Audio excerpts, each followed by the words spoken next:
दादरमधील plaza cinema जवळ आज 8 जूनला सकाळी एक भीषण अपघात घडला असून भरधाव बेस्ट बसने अनेक वाहनांना जोरदार धडक दिल्याने परिसरात एकच खळबळ उडाली। या दुर्घटनेत 2 जणांचा जागीच मृत्यू झाल्याची प्राथमिक माहिती समोर आली असून अनेक जण जखमी झाले आहेत। मिळालेल्या माहितीनुसार धारावीकडून दादरकडे येणारी बेस्टची 463 क्रमांकाची इलेक्ट्रिक बस प्लाझा सिनेमाजवळ पोहोचताच चालकाचे स्टीअरिंगवरील नियंत्रण सुटले। नियंत्रण गमावल्याने बसने प्रथम एका ट्रेलरला धडक दिली आणि त्यानंतर समोर असलेल्या 3 ते 4 वाहनांना चिरडत पुढे गेली। काही दुचाकी आणि 4 चाकी वाहनांचे मोठ्या प्रमाणात नुकसान झाले असून एक दुचाकी बस खाली आल्याची माहिती प्रत्यक्षदर्शींनी दिली आहे। अपघात इतका भीषण होता की घटनास्थळी काही काळ भीतीचे वातावरण निर्माण झाले। जोरदार धडकेनंतर परिसरात नागरिकांची मोठी गर्दी जमली।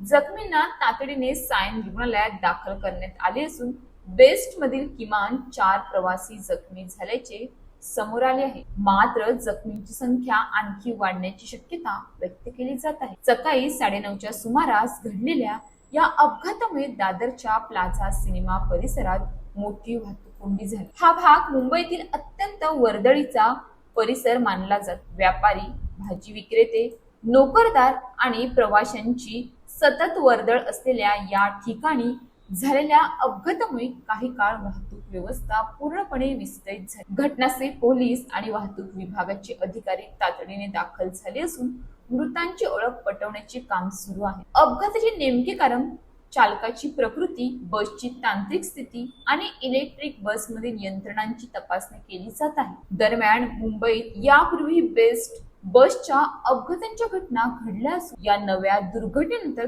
पुन्हा एकदा सार्वजनिक वाहतुकीच्या सुरक्षेचा प्रश्न ऐरणीवर आला आहे। चालकाचे प्रशिक्षण, कामाचा ताण आणि वाहनांची देखभाल यावर गंभीर चर्चा सुरू झाली आहे। प्रवाशांच्या सुरक्षितेची जबाबदारी वाहतूक यंत्रणेची असते, पण निष्काळजीपणा, अपुरे प्रशिक्षण किंवा तांत्रिक बिघाड यांची किंमत निष्पाप नागरिकांना जीव गमावून चुकवावी लागत असेल तर ही केवळ दुर्घटना नसून व्यवस्थेच्या अपयशाची गंभीर घटना आहे। अशाच ताज्या बातम्यांसाठी आमच्या न्यूज पोलीस रिपोर्टर चॅनलला लगेच सबस्क्राईब करा आणि बेल आयकॉन दाबायला विसरू नका।